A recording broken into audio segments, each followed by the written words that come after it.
Good morning, and welcome to the Joint Standing Committee on Innovation, Development, Economic Advancement, and Business. The committee is assembled electronically today for the purpose of inviting public comment on legislation. Before we get started, I want to share some information related to the fact that this meeting is being conducted in an electronic format.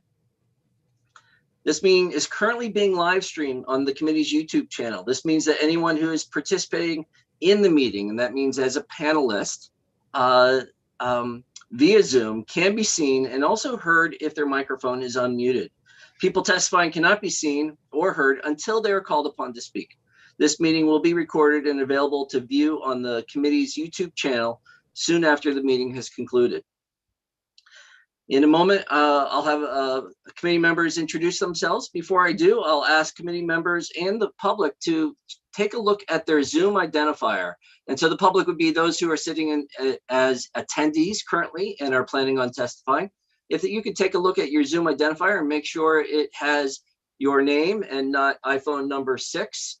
And also, can you make sure we seek to be, we would like this committee to be welcoming and respectful.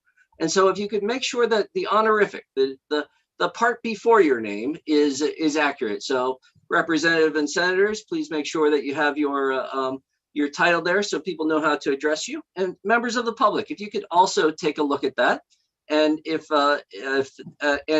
include your preferred honorifics. So that might be Mr., Ms., Mix, or Doctor, however. So it just makes it easier for us to refer to you respectfully. With that, I would ask the committee members to introduce themselves. And Representative Geiger, can you start us off? Yes, thank you, Senator Curry. Good morning. My name is Representative Valley Geiger, District 93, Rockland and Owl's Head. Good morning. I'm Sarah Pebworth. I represent House District 133 in the Blue Hill Peninsula. That includes Blue Hill, Brooksville, Brooklyn, Sedgwick, Castine, and Surrey. Hi, I'm Representative Amanda Collimore. I am from District 106, Pittsfield, Detroit, and Clinton. Good morning. My name is Louis Lucchini. I represent most of Hancock County in the Senate. Good morning. I'm Representative Jack Ducharme. I represent House District 111, which is Madison, Norridgewock, and Solon. Good morning, Maine. I'm Representative Sue Austin. I represent portions of my hometown of Gray and portions of Raymond, Casco, but I do have an entire town of Fry Island in Sebago Lake.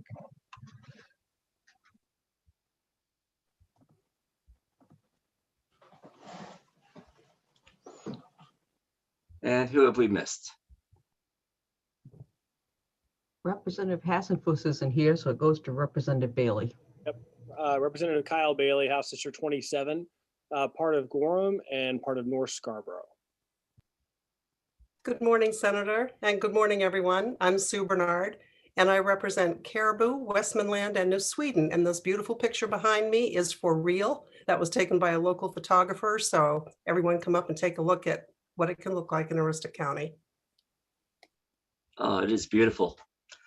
Good morning, everybody. My name is Senator Chip Curry, and I represent Senate District 11, which includes the 26 rural, coastal, and island communities of Waldo County. And it's good to have everyone here. So with that, a couple more announcements before we begin the public hearing. So use of chat function. The chat is not recorded, and our transparency laws require that any substantive conversations are available to the public. And so I will remind everyone not to engage in substantive conversations in the chat. If it is meant for any technical issues. It's also a bit distracting to anyone who's giving testimony to have chats pop up. And so please direct that to a specific person. And at this point, I'd like to introduce Ms. Jody Breton. And Ms. Breton is our clerk, and she will be moving people in and out of the attendee list as they are invited up to the be panelists. And that's the equivalent, if you're familiar with the committee room, to coming up to the mic and being welcome to give testimony. So that's Ms. Breton. I also want to introduce Ms. Rachel Olson, and she is our legislative analyst. And somewhere might be Mr. Sam Seneff. I'm not sure if he's on or if he's sharing without sharing his screen. And combined, they are serving this committee. There's Mr. Seneff, who is with us for just this one more week, as I believe, and then we lose him to another committee. And thank you very much for your service, Mr. Seneff. And they will be serving us today, particularly later on in the day when we get into the work session around the biennial budget. Let's see, I think I've addressed everything related to chat and introductions. And with that, let's see if there's any other notes. With that, I think I'm going to hand off to Senator Lucchini to open the public hearing on LD 374. Great. Thank you, Mr. Chair, and I'll be pinch hitting for Representative Roberts, who's without internet at the moment. So I'll open the public hearing on LD 374, which is an act to allow veterans, active duty service members, and their spouses to apply for temporary occupational licenses and certifications. And we'll recognize the bill sponsor, Senate Chairman Curry. Good morning, Senator Lucchini and distinguished colleagues of the Joint Standing Committee on Innovation, Development, Economic Advancement, and Business.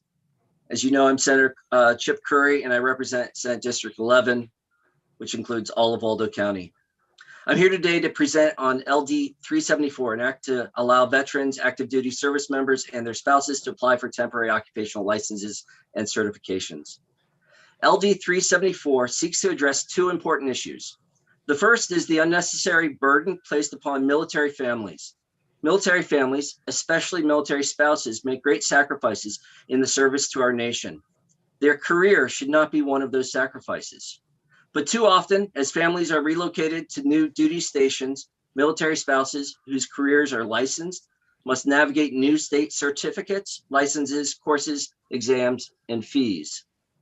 These barriers often result in financial hardships as they contend with the licensing requirements of their new state before they can even begin restarting their profession.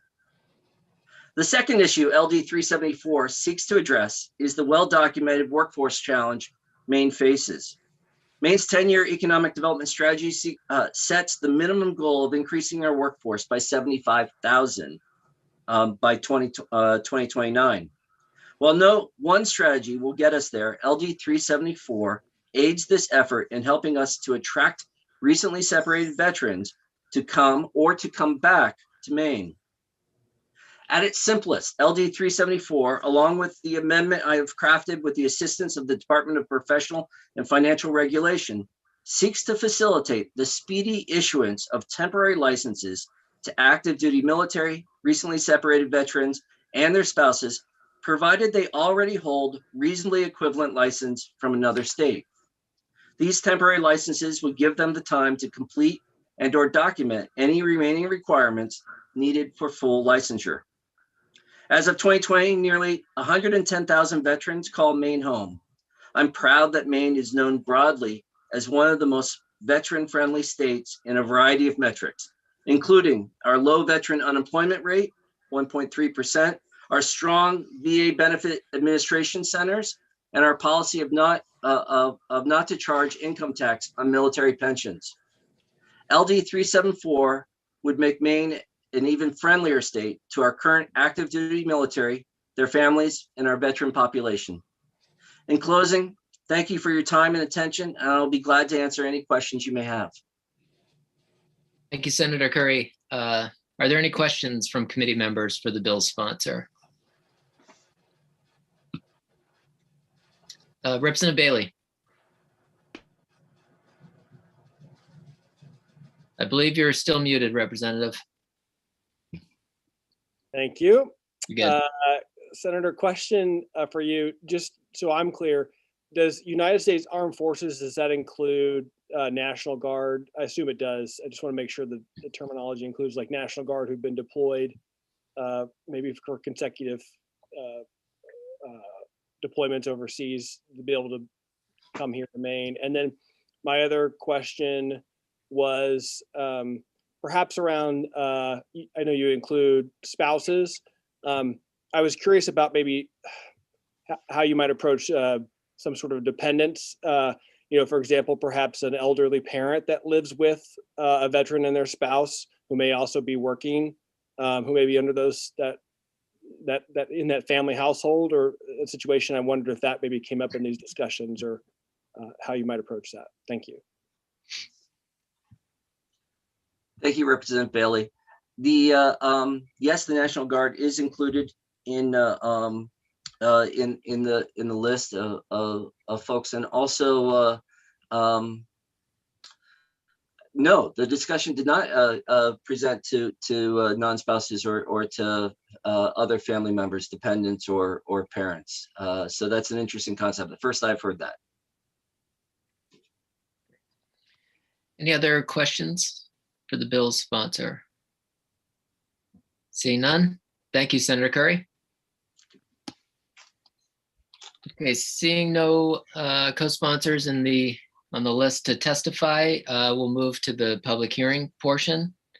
And just as a reminder, when called upon, please state your name, your place of residence, and the organization you represent. And as typical committee practice, we use the 3-minute clock. So if you can tailor your remarks accordingly. And so, Ms. Breton, I believe we have Sarah Calder testifying in support of the bill. It'll be followed up by Commissioner neither for nor against.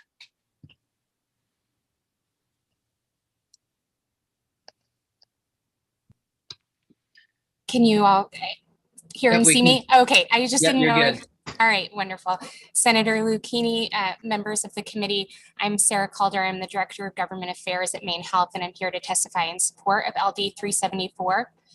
Maine Health is Maine's largest integrated nonprofit healthcare system that provides the full continuum of healthcare services to the residents of 11 counties in Maine and 1 in New Hampshire. Maine Health is also the state's largest private employer with over 23,000 care team members, but we're facing significant workforce shortages and have invested heavily in creative and innovative solutions in an effort to fill the current 1,800 openings across the system.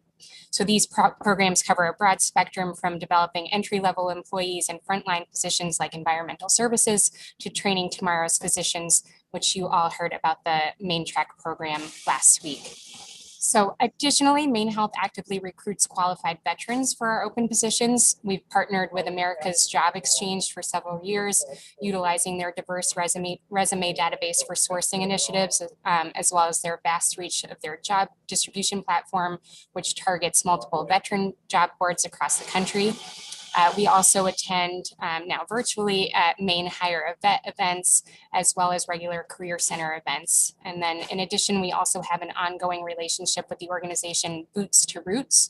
So our recruiters have met with them and other organizations to discuss the unique opportunities around sourcing, interviewing, and hiring veterans. And then our recruiters have also been trained through the Lean Human Capital Recruiter Academy. And part of that curriculum discusses recruiting and engaging with veterans and other diverse pools of talents. So like many rural states, Maine faces a shortage of healthcare professionals, and this shortage presents particular challenges as we seek ways to improve the health of our rural communities. These challenges are compounded by having the oldest population in the nation. In fact, we estimate that over the next decade, and I apologize, I find myself in a construction zone today. So Maine Health estimates that our population within our service area will experience less than 1% growth, but the number of individuals 65 or older will increase by 25%. So it really is a perfect storm. We're looking at a large percentage of our workforce that's nearing retirement at a time that our rapidly aging patient population will require more healthcare services. And so with that said, we've made significant investments to grow our own, but really need the legislature's help if we're going to be successful in meeting this increased demand. And I think bills like this, where we're looking at innovative programs and policy changes, are a great way to attract and retain new individuals to the state of Maine. And so with that, I'm happy to answer any questions, and thank you for your time. Great, thank you, Ms. Calder. Any questions from the committee? I just have one. So you've had success working with the organization Boots to Roots? I know I've heard from a lot of organizations in Maine that they've been very helpful in finding veterans and placing them into careers here. Is that your experience? Yes, I'm not in HR, but that's what HR tells me. So yes, Okay. they've had great success. I've heard good things. Any other questions from the committee? Seeing none, thank you for your testimony. Thank you. Okay, next up, I believe we have Commissioner Head, who is testifying neither for nor against.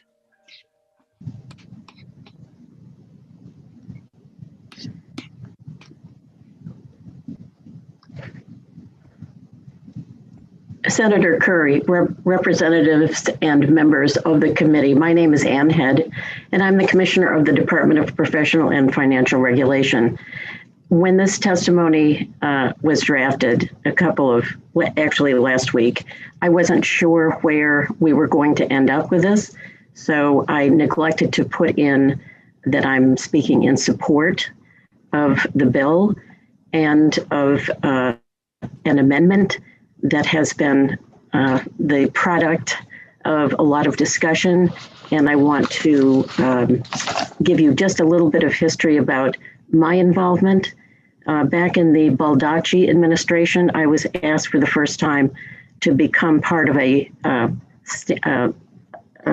task force, continuing task force on military issues around state licensing for professionals. And I have continued that work through the years.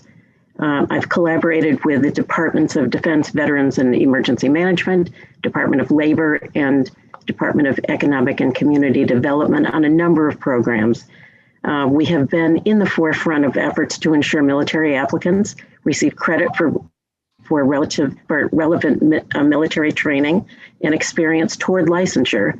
And I've partnered with military leaders, legislators, and colleagues at the Department of Labor to create a special program for military personnel with medical or health-related training and experience to qualify for similar positions in hospitals and medical facilities here in Maine, similar to what you just heard about.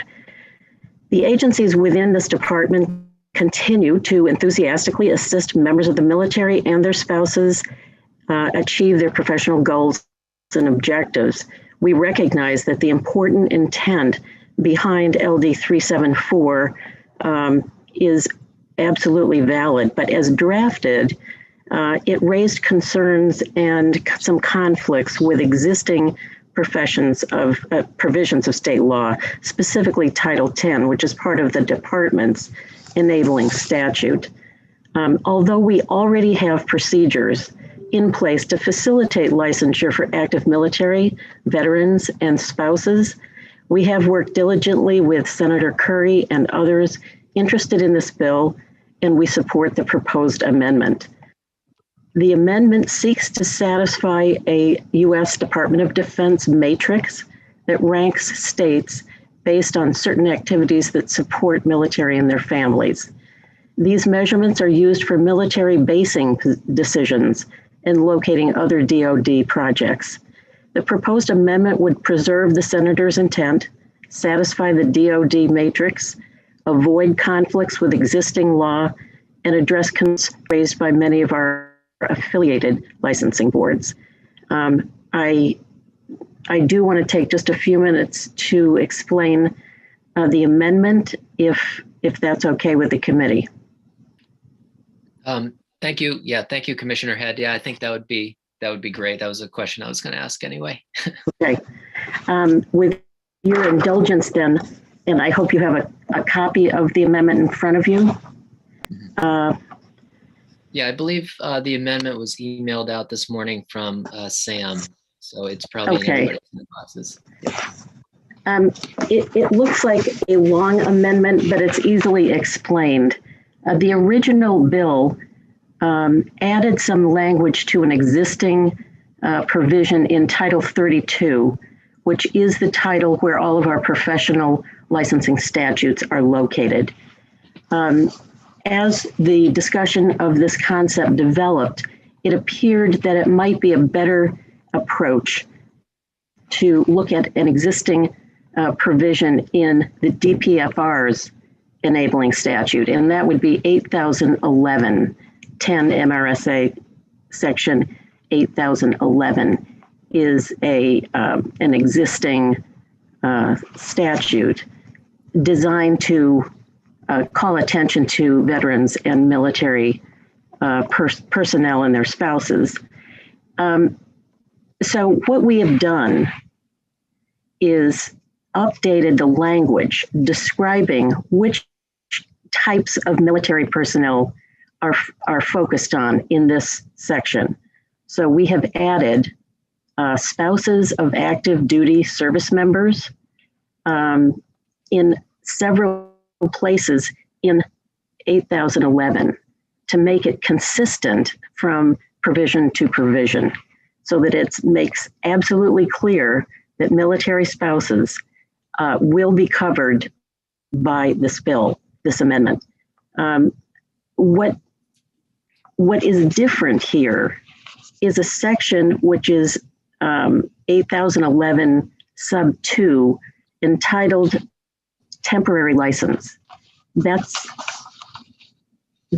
initial provision was permissive. It said licensing boards may issue temporary licenses to military spouses. We didn't think that was quite strong enough, so we wanted to redraft that section to make it clear that the word shall issue those temporary licenses would apply to licensing boards within OPOR, the Office of Professional and Occupational Regulation. That is the agency that I direct, in addition to being commissioner. So that applies to a certain category of licensing programs. The other changes that we made preserve the authority of affiliated boards that are only connected with the department through the budget process. They also had already set up, pursuant to 8011, the first paragraph, they'd already set up processes to address military spouses in all of their programs. So instead of trying to change that, we thought it was best to make it clear that OPOR boards are under the, are required to issue temporary licenses. And some of the requirements have been adjusted. We have a definition section that defines good standing. We certainly, want that provision to be part of the consideration when we receive an application from a military spouse for a temporary license. So if you look down through the amendment, you will see those definitions that include recently separated veteran and returning military veteran. Those two plus good standing are defined. So it's very clear who we are going to work with.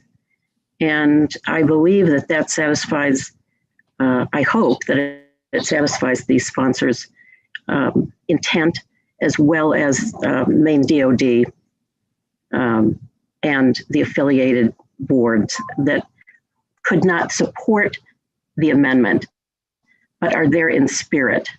So I'll stop there and see if there are any questions, or the Senator Curry has any comment. I do want to tell you that there was a small group of people working on this.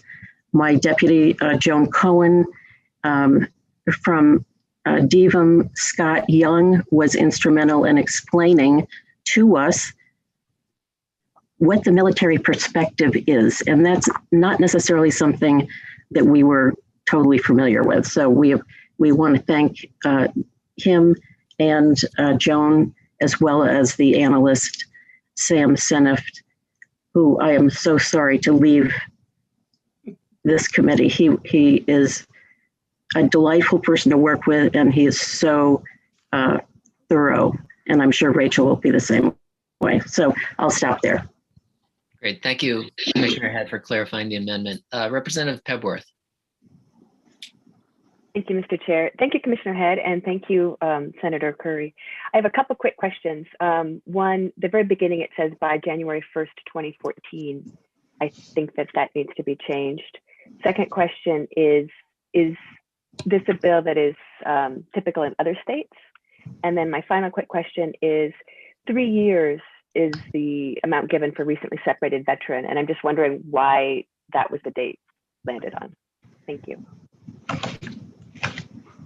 First of all, we also questioned the 2014 date, and we decided that we had changed enough, and we'll let the revisor's office decide. We can address that in redlining, I believe. The 3-year qualification is used in other military settings. That was something that I believe we took Scott Young's advice on that to make it standard with some other statutes. But if that presents an issue, we can certainly look at that. I think that's a fairly standard military definition.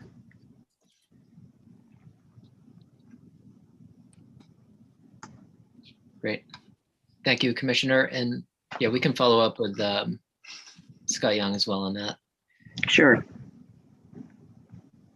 Are there any other questions for Commissioner Head? Representative Pebworth?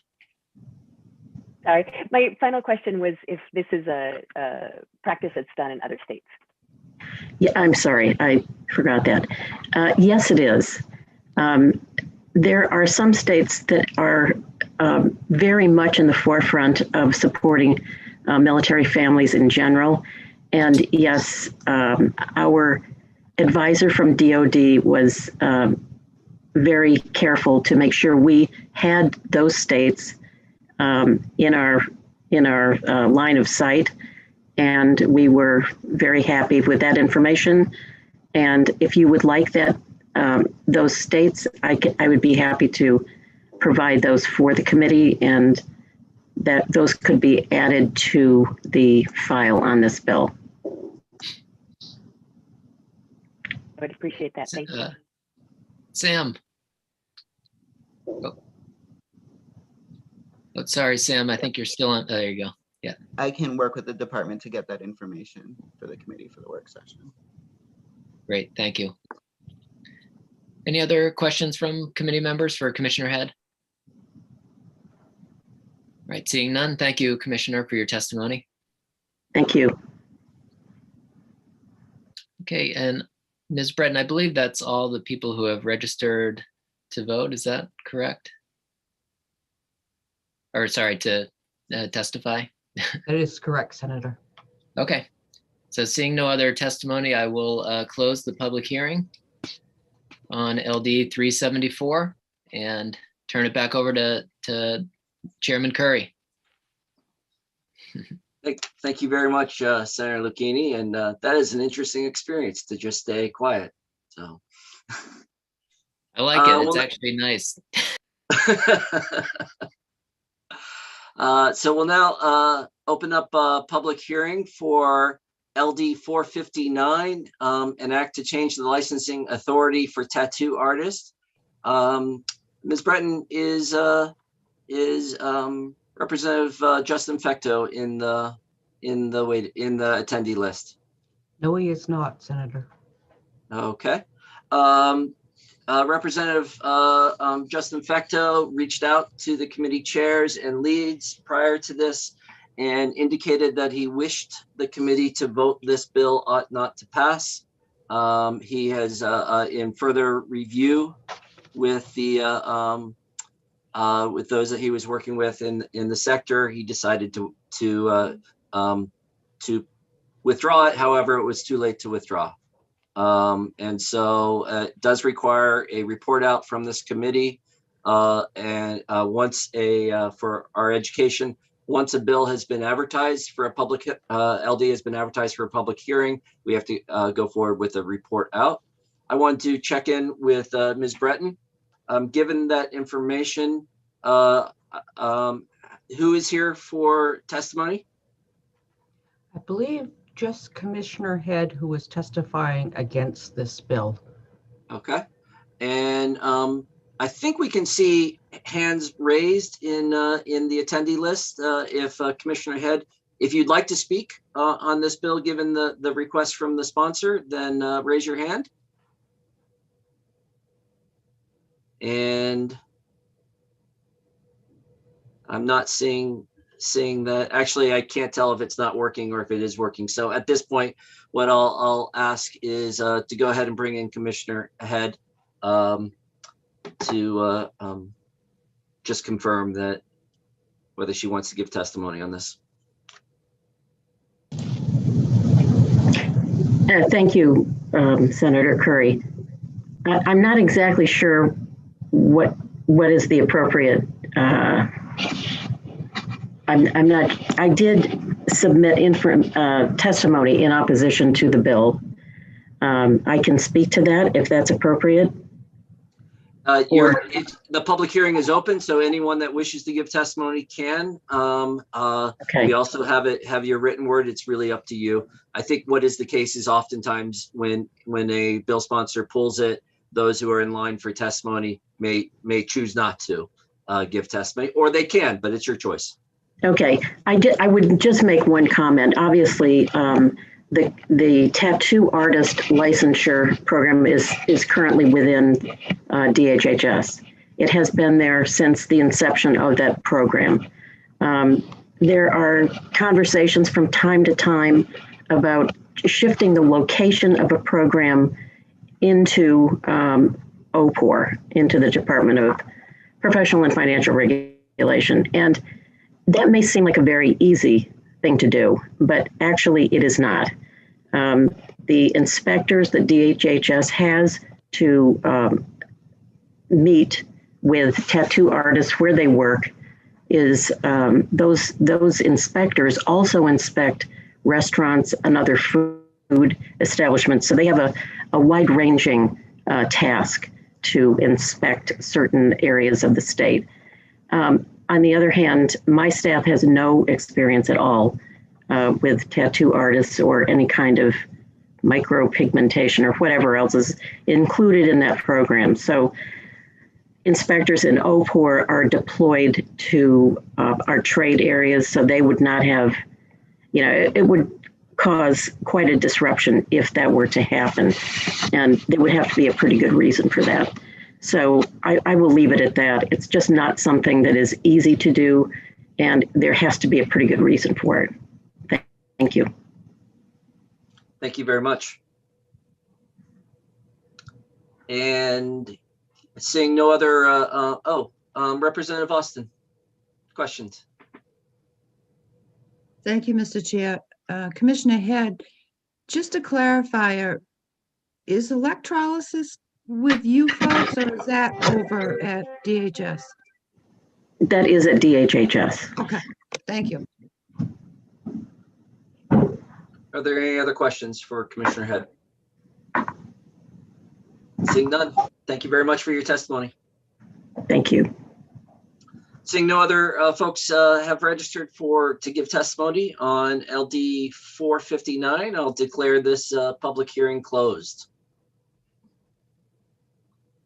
So I'll entertain a Representative Senator Lucchini. Thank you, Mr. Chair.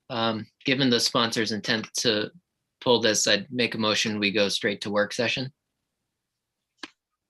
Anyone opposed? Oh, no. Second. Okay, great. No opposition. We'll go straight to work session then. So is there a motion? Any discussion before we have a motion? No discussion.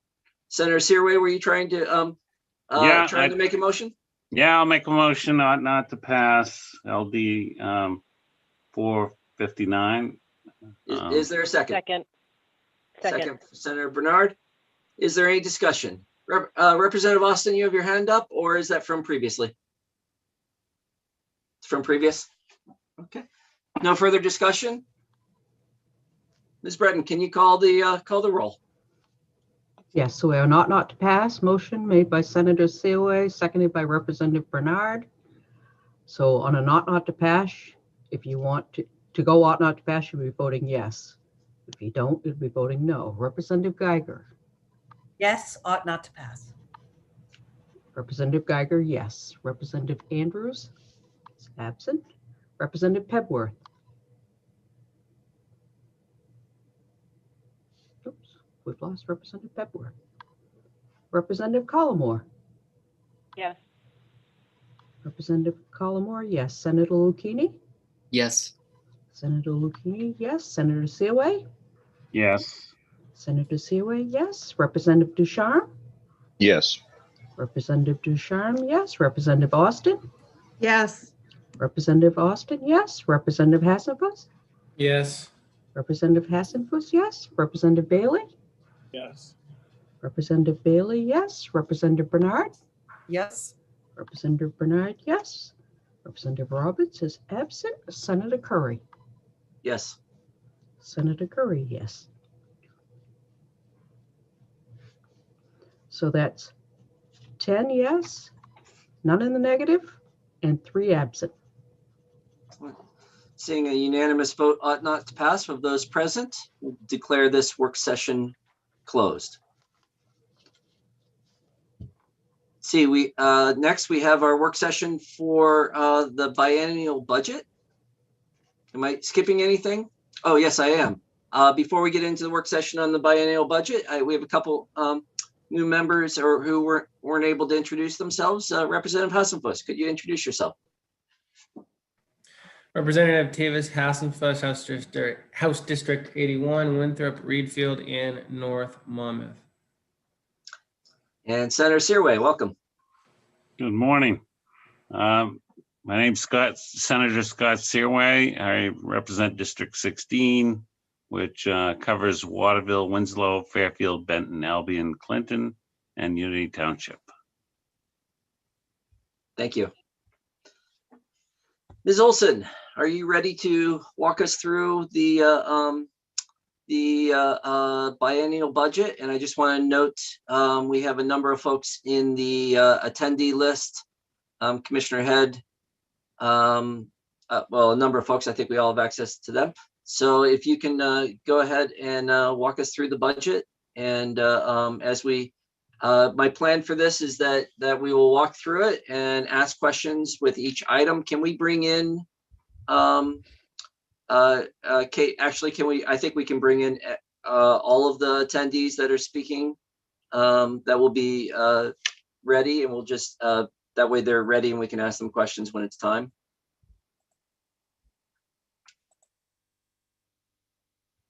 So my plan on this is that we will walk through, unlike the supplemental budget where we did one at a time and then voted each time, my plan is that we'll go through all of it and ask questions as we go through it. And then if that will be a good opportunity at the end of it, if we need to do any caucus, we'll have that opportunity. And then come back to it for the vote. And the vote today is to send the message to AFA. So. Okay, good morning, everybody. Couple of things to help orient us this morning that might be useful for you to have in front of you. First, you've got a table of contents that's a cross-reference document that has the different initiatives, what section they are in the budget, the initiative reference number, and where you might find it on the report back template that was sent out to you. You could also have the budget itself open if you would like. And then there's the report back that was sent to you as well, which is going to have the information that we'll be going through together today. If anyone is not sure where to locate those, I would be happy to help you find them. These items were sent out on Monday at 3:50 from you? Yes, that's correct. Okay, I'm also going to screen share the report back template for us to go through. If you would like me to stop screen sharing at any point as we're moving forward so that you can see the members differently on your screen, just let me know.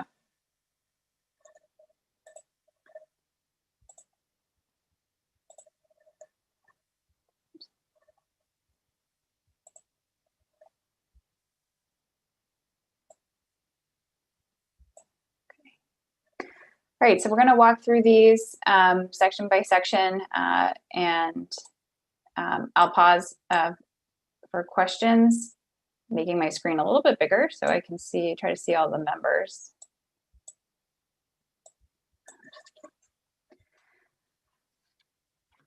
Okay, we're going to start with the Centers for Innovation. The Centers for Innovation, excuse me, has a baseline budget. This is flat funded, as you can see across the board.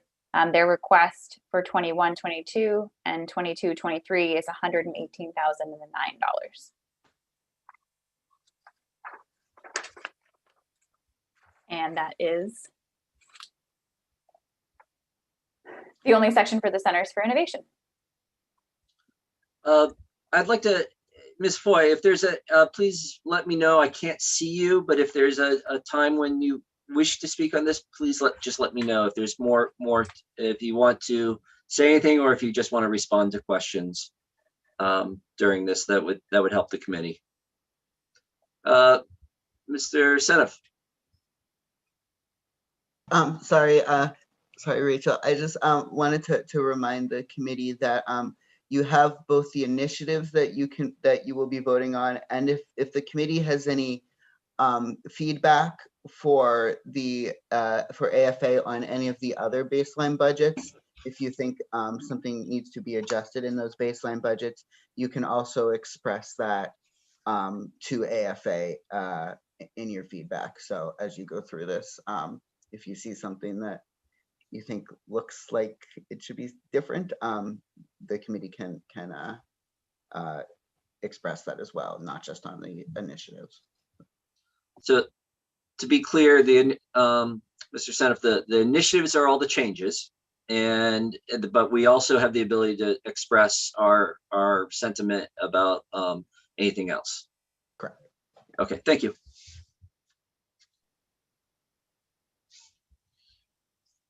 Okay.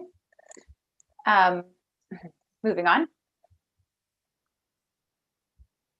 Okay, next we have the Maine Development Foundation.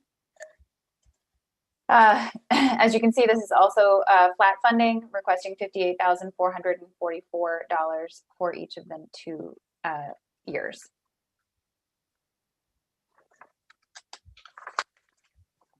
Members, please raise a hand if you have any questions on this. Otherwise, we'll just keep going. Then we also have the Down East Institute for Applied Marine Research and Education. Again, this is also flat funded, requesting $12,554 for each of the years. And so I do have a question about this. Obviously, there's more money supporting this someplace. Where does that come? Where does the other funding come from for this? I'm assuming they're not operating on $12,554. Can you remind me of where their other funding comes from? And Ms. Foy, is that a question you would best answer? Best directed to you? Senator Curry, Yes. It's Heather Johnson from the Department of Economic and Community Development. I believe Kate is not on right this second, but Thank that you. does not fall as the part of our department. Okay, all right, so no, thank you. And thank you, Commissioner Johnson. Are any of our guests knowledgeable on that question?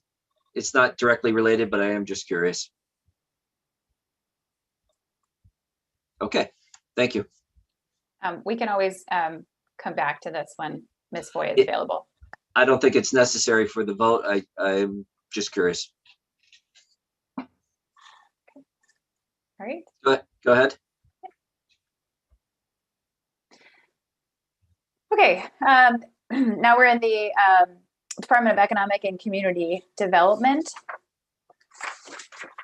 And we're approaching our first initiative here. So for administration, economic and community development, baseline budget here, you can see a number of legislative positions staying the same with a slight increase on the next couple of years to reflect increased costs over time were related to personal services, excuse me, and others. And then they have $30,000 coming from other special revenue funds here. And then we get into a couple of the initiatives. So starting here with reference number 691. This is again under administration for the economic and community development. The initiative reduces funding for the Maine Workforce Opportunities Marketing Fund to reflect the statutory repeal of the Maine Workforce Opportunities Program pilot project on March 31st, 2021, and appropriates the funding to the administration account for workforce assistance efforts. And so this is a $50,000. The justification for this is that the Maine Workforce Opportunities Marketing Fund was established in 2013 in Title V, Chapter 383, Section 13063-R, subsection 10. Subsection 10 of the statute repeals the section on March 31st of 2021, and appropriating these funds within DECD will allow workforce assistance efforts to continue. And I'll just mention that the money here is coming from reference number 730, which is on page 22 of the report back. So we see this again. This is the move of money from one to the other.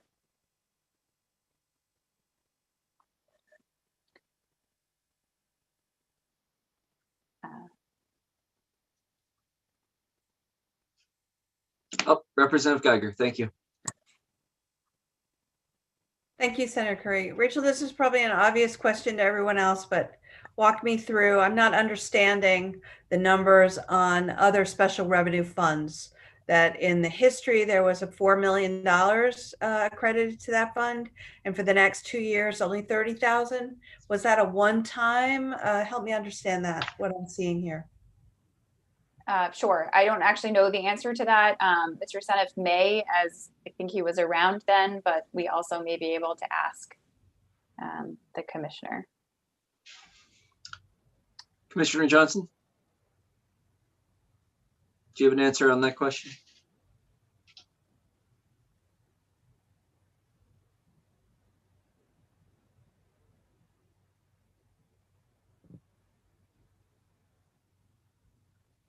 Sorry, Senator Curry, we're consulting. So the $4 million was a one-time award of allocation of funds for the strategic plan implementation work. That is separate from other special revenue funds that are a conglomeration of things, including there are some small training pools from federal programs that we run that generate a little bit of income. But the $4 million anomaly was focused on implementation of the strategic plan. Thank you.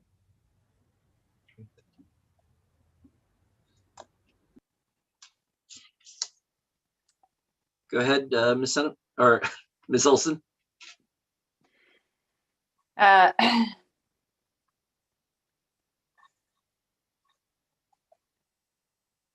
So again, administration, economic community development program summary is here on this page.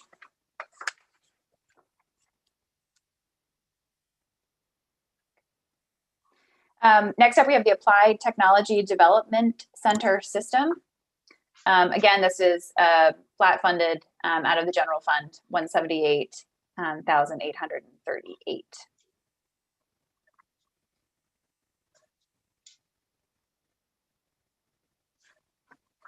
Okay. On the next page, business development. Again, the baseline budget here reflects the same number of positions, legislative count, personal services and others represent small increases across the summary here. All right, Communities for Maine Future Fund. Communities for Maine's Future Fund This is another of the other special revenue funds, and their flat funding is $500.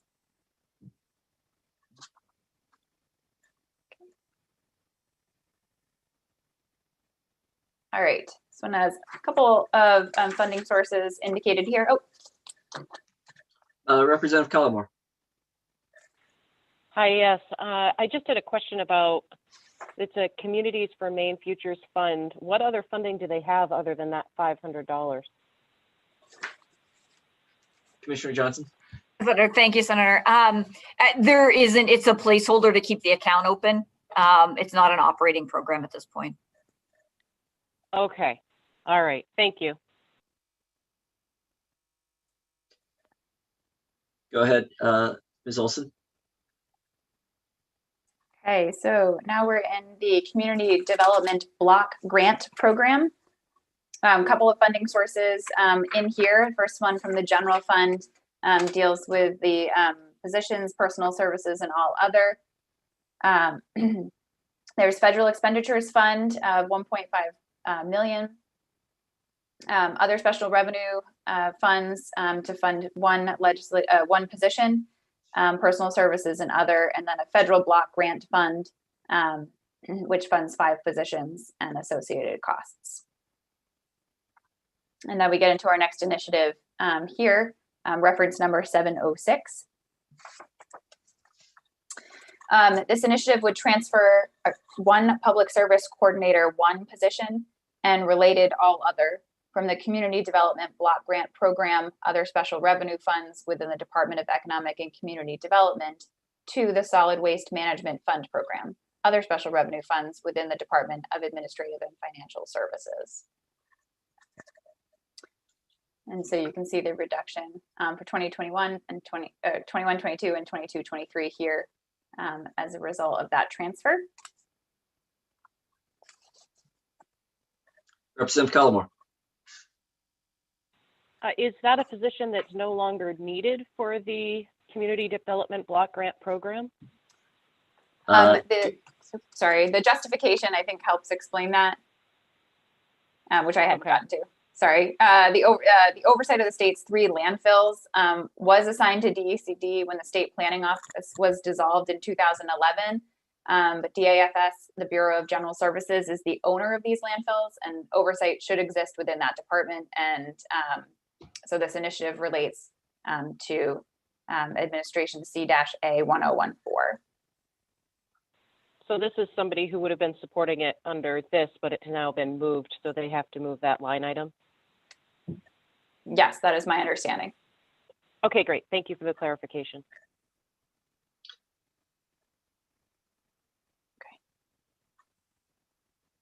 All right, we also have reference number 707, the Community Development Block Grant Program. This initiative reduces funding for the state's code enforcement training and certification program, which no longer exists in the Department of Economic and Community Development. It reduces funding to reflect the transfer of responsibility for the training and certification of code enforcement officers to the Department of Public Safety as authorized in Public Law 2019, Chapter 517. And that's a $6,508 reduction. Okay. And this is the summary to reflect those changes. Okay. All right, next we have international commerce. Again, we have the same number of positions reflecting minor increases across 21-22 and 22-23. We have the Leadership and Entrepreneurial Development Program. That is also flat funded at $500, and I don't know if there are, I imagine that's similar placeholder dollars. Commissioner Head is shaking, or Johnson is shaking your head. Yes, that's just to keep the account open. Thanks. Okay. Moving on, we have the Maine Co-working Development Fund. This is flat funded $100,000 out of the general fund 21, 22, 22, 23, and also $500 from the other special revenue source.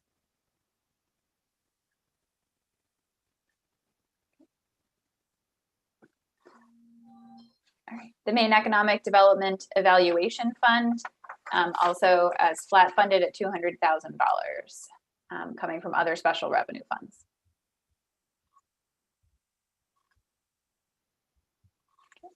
The Maine Economic Growth Council, this also flat funded $55,395 across the 2 years, coming from the general fund.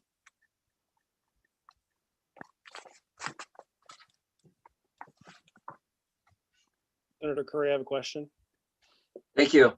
Representative Bailey. Is this, I realize on the, I see here on the Maine Economic Growth Council, the funding is flat from the past biennium. Is that true for previous year? I mean, how long has this funding sort of been flat for the Maine Economic Growth Council? Has this been sort of consistent over time, perhaps the commission? Like Commissioner Johnson, or do you want to address that, or would that be better for Mr. Breen? Either way, we believe it's been flat for an extended period of time, but Mr. Breen might have more detail. I think that's correct. There may have been periods when the state budget was even under greater stress in some prior recessions where it was even below this temporarily and then bounced back. Just for long-term reference, when the council was created in the early 90s, the original budget was about $250,000 a year, reflecting, I think, both the startup and the fact that measuring the economy is a pretty extensive and complicated thing. And the Growth Council's sort of current body of work, or the council today does not do its own proprietary research in terms of survey work of Maine employers, survey work of Maine sectors, or development of data sets that are not already publicly available. So with this modest budget, the council has to focus on, collating and bringing sort of actionable insight to a lot of different data sets that already exist versus, a more ambitious agenda maybe 20 years ago, 25 years ago. I appreciate that, because I asked because I pulled up the statute for the Maine Economic Growth Council, and the powers and duties is quite extensive in terms of the work that was assigned by the legislature to the Maine Economic Growth Council. And I wondered whether there were alternative sources of funding, or how the Maine Economic Growth Council was able to accomplish the 5 to 7 years of planning horizon and all the various different tasks and responsibilities that are assigned to it, given the such little funding that I see here. Perhaps some context would be helpful. Yeah, I think the dialogue with the legislature over the last 4 years or so, maybe a little longer, was about how to reinvigorate that charge to develop a statewide economic strategy. And fortunately, when Governor Mills and Commissioner Johnson came in 2019, the commissioner seized that charge with both hands within existing departmental resources and really drove a process with former famed CEO Bruce Wagner that was exceptional. I forget the citation, but there's a snippet of statute in the DECD mandate that talks about the broader economic perspective of the Growth Council merging and informing the economic development strategy that the commissioner is charged with. So in that sense, just like in the budget, DECD and the Growth Council are joined at the hip, which of course is why the commissioner is a standing member, and I would say kind of first among equals in helping the council, make sure their work is actionable to her and the department. We got a little bit of support from the department due to our extensive relationships with them to do the work over the last 2 years to participate very actively in that 10-year economic planning process and to better align the measures of growth with the 10-year strategy in 2020. So we've basically subsidized it, here and there with our existing relationships and resources. I think we spent about $90,000 in 2020, partly by the fact that we delivered in December and could use resources from 2 state fiscal years to apply to 1 product. Now that we've done that alignment, hopefully we can be more efficient in the 2021 product, get as close as possible with this money, probably continue to subsidize it a bit internally. And I think that would be, I guess, my bottom line takeaway to the committee. At this level, we're already subsidizing this as kind of a loss leader, but we think it's well worth it. We'd love to grow this budget moderately over time, but that's never really been in the cards. So we're realists over here at MDF and at the council. And I just want to make sure I understand from my sort of vantage point, the Office of Policy Innovation in the Future is a creature of the governor's office, and of course the DECD is an executive agency. The Maine Economic Growth Council was created by the legislature.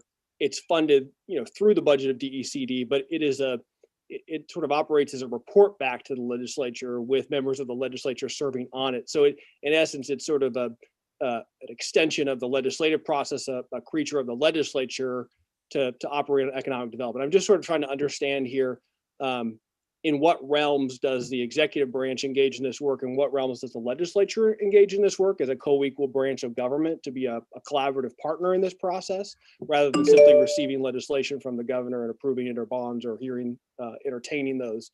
I'm just trying to grapple with that and understand whether we're making the adequate investment that we need, and that we as legislators sort of understand our roles and responsibilities to participate as collaborative partners in that work, and to to make full use of the resources that we have available to operate as a co-equal branch of government and engaging in that work collaboratively with the governor and the administration.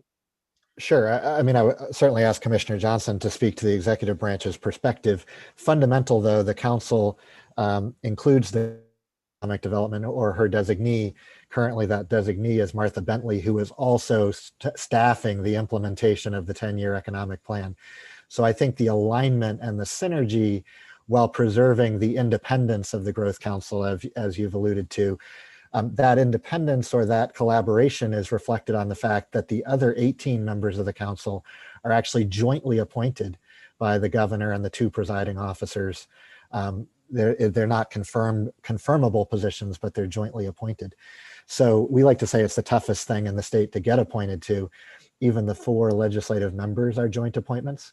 And so it's not, the independence comes from, or the credibility, I should say, comes from the degree of collaboration and joint ownership, rather than from setting it, way off to the side behind some, wall from the political process. So those 14 public members are diverse and have to have a lot of consensus, and I think take their charge very seriously. We certainly talk frequently to OPIF about this and our other work at MDF. We have a lot of workforce efforts that are core to some of what OPIF is working on. The work of the Forest Economy Project is very central to the priorities of both DECD and OPIF in terms of both economic development and climate strategy. So there's just, I would say we try to collaborate extensively and get a lot of synergy without sacrificing that sense of integrity or independence in the least. And I've felt very comfortable with that during my 6-year tenure at MDF. The final thing I would say is, I think the members of the Growth Council would love to be as impactful and useful as possible to the legislature and the executive branch in terms of informing and influencing your discussions and actions. So I think the years-long discussion has really been, how can we make sure that committees of the legislature are using these insights to inform your deliberation of bills and policy and budgets? Is there something more we could do working with you or with and through OPLA to assist that?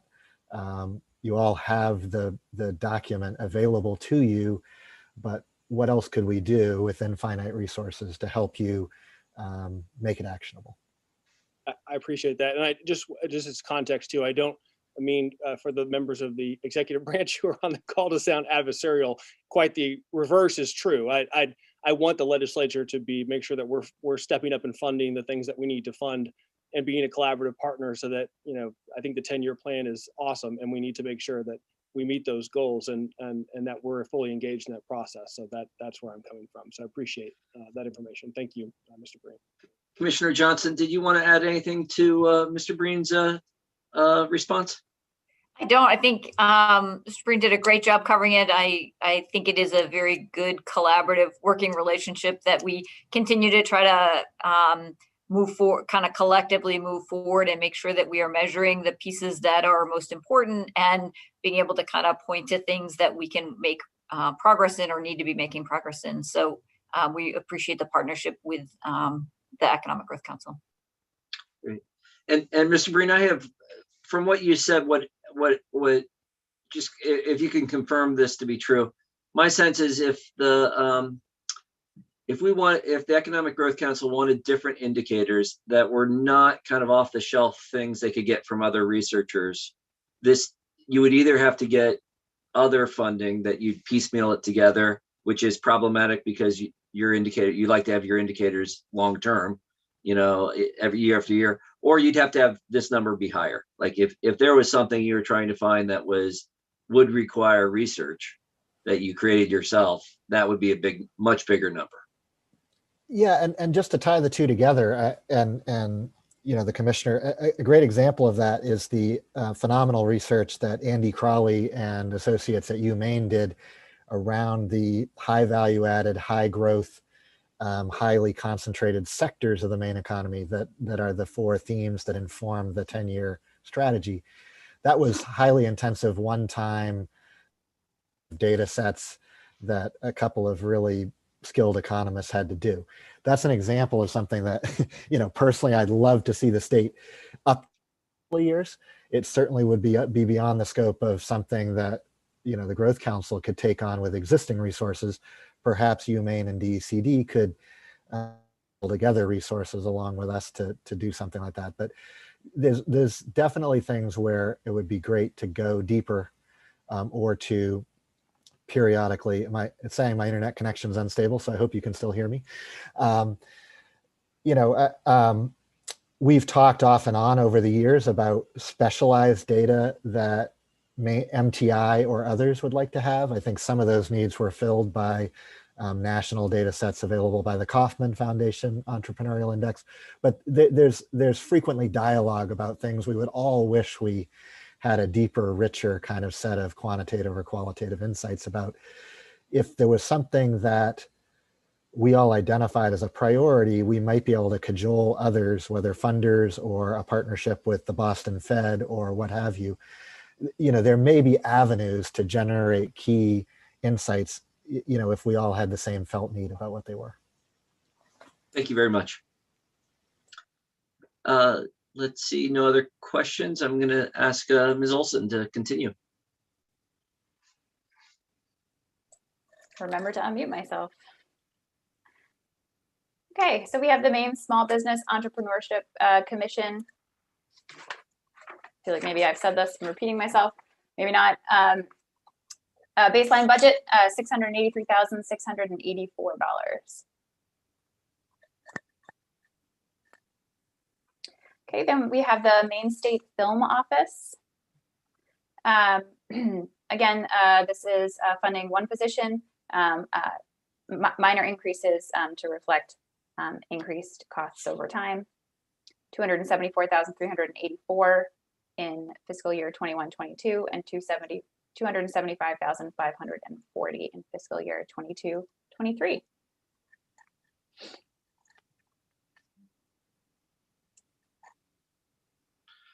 Representative Austin. Thank you, Mr. Chair.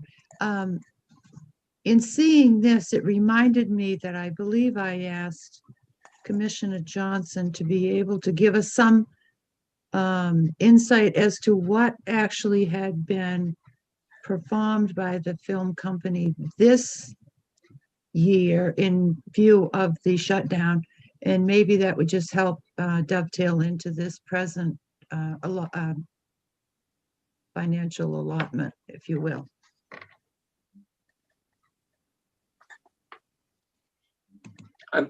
I'm sorry, Representative Austin, could you say that again?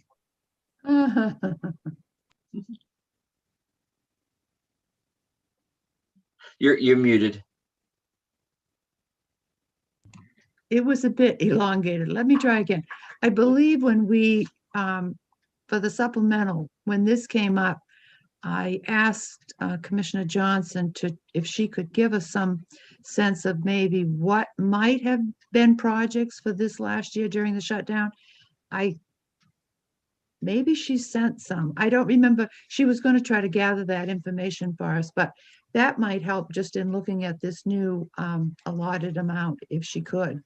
Great, thank you very much. I do remember that question. Commissioner Johnson. Yeah, Senator Curry, thank you. I believe memo went out to the committee, but we can certainly make sure, double check that you've all received it. Last year, 7 productions received a Maine Media Production Certificate with their anticipated amount of in-state spending at $5.49 million. That's up from prior year of 6 productions and $3.38 million. Let's see. Thank you. Uh-oh. And there's a document. I don't know, Ms. Olson or Mr. Son, do we have that? We can resend it if that's helpful. I can't pull my email up since I'm screen sharing, but I believe there may have been an email this morning from Jody with that information. Again, I can't double check, but okay, Mr. Seneff has his hand up. He may be able to see that. Mr. Seneff. You're muted. Sorry, I have kids in the background, so I keep it muted. One did go out, and I'll forward it just so it's at the top of everybody's email again.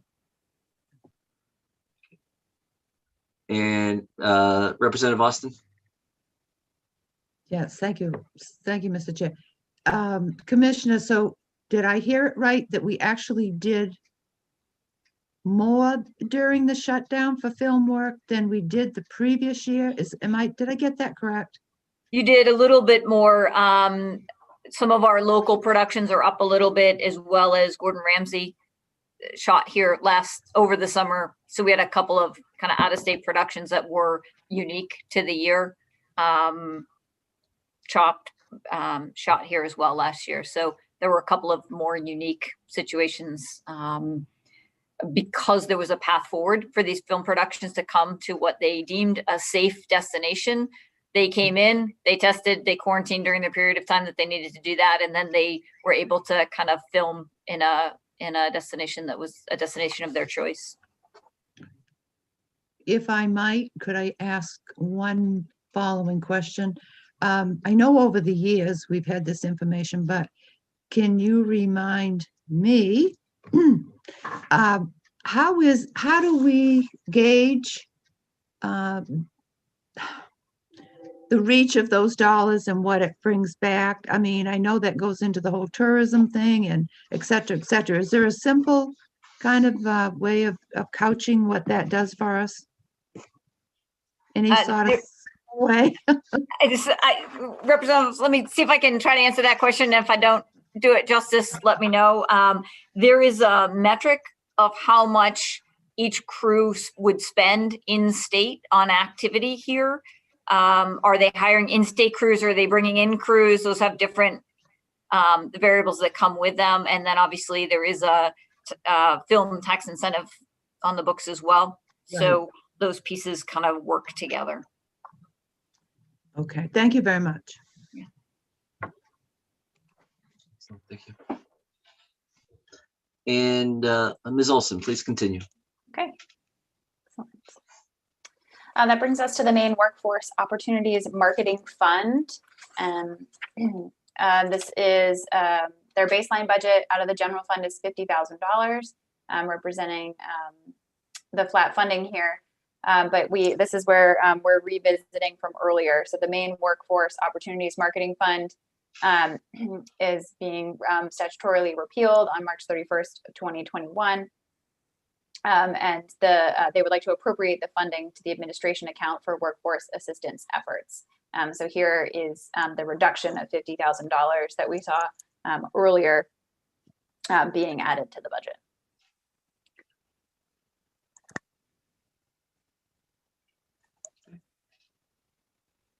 Okay.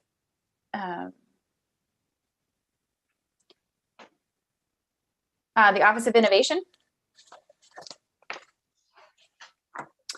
Baseline budget here, 2 positions, small increases in personal services and all other fund coming from the general fund. And program summary. 7,098,397 in 21-22, 7,099,772 in fiscal year 22-23. Okay. Then we have, the Office of Tourism.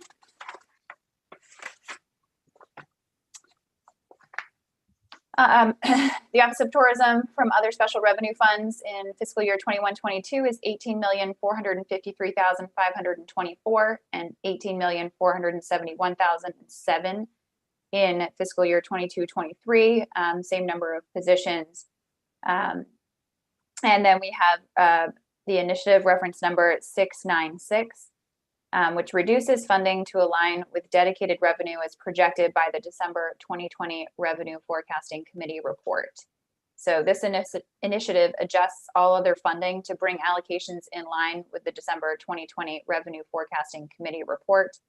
Revenues are generated from a transfer from taxable services authorized by Maine Revised Statutes Title 5, Section 13090-K.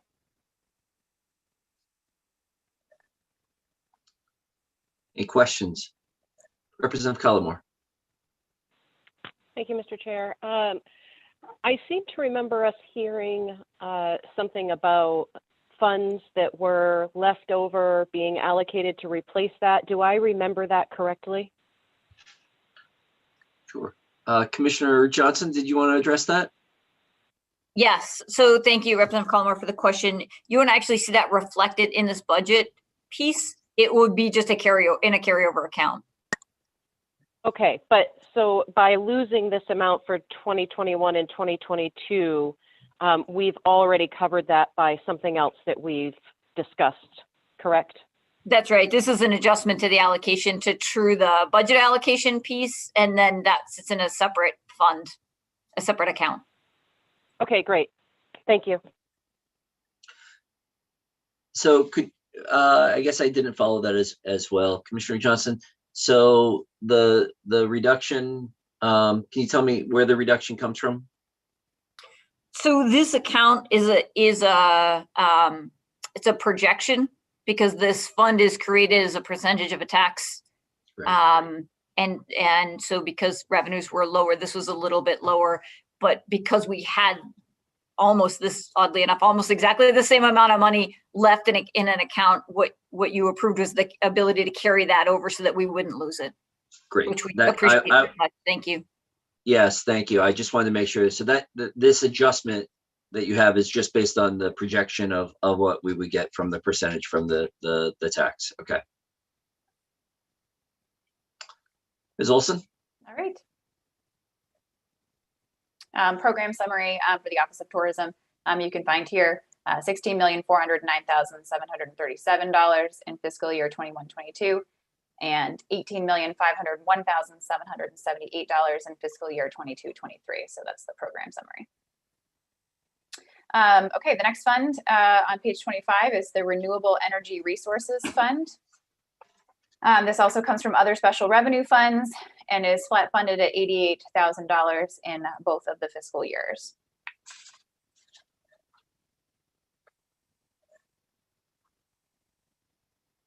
And then we will find on page 26 the Department of Economic and Community Development totals for everything that we have just reviewed.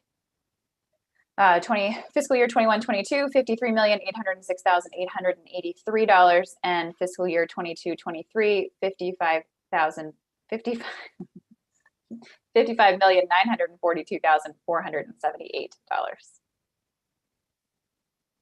right. Any questions before we move on to FAME? Okay. See no questions. All right, then starting on page 27, we have the report back. We have the Finance Authority of Maine. The first section here is the Educational Opportunity Tax Credit Marketing Fund. And this is $48,500 for both fiscal years. And that is, as you can see, the flat funding.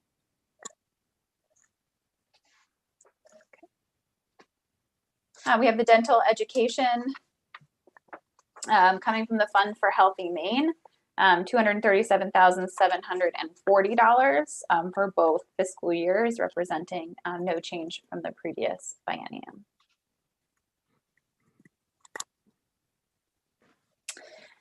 Health education centers also coming from the Fund for a Healthy Maine, $110,000 for both. We have the Foreign Credentialing and Skills Recognition Revolving Loan Program Fund, which is a mouthful, and that is $75,000 for both fiscal years.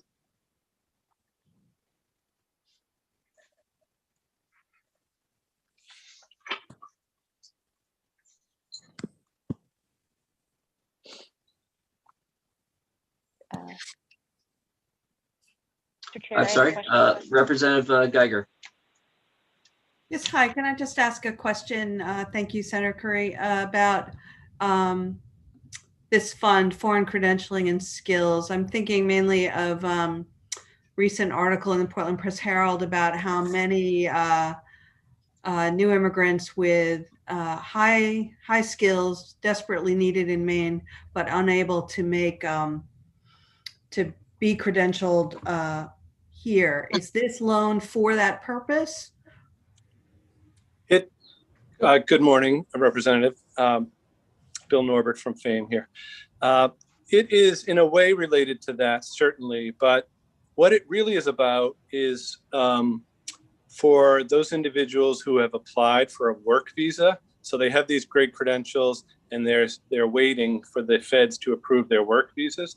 This is to help them, to give them a zero interest loan for some of the expenditures they would need to get ready to join the workforce. That could be translating their diploma from another country into English.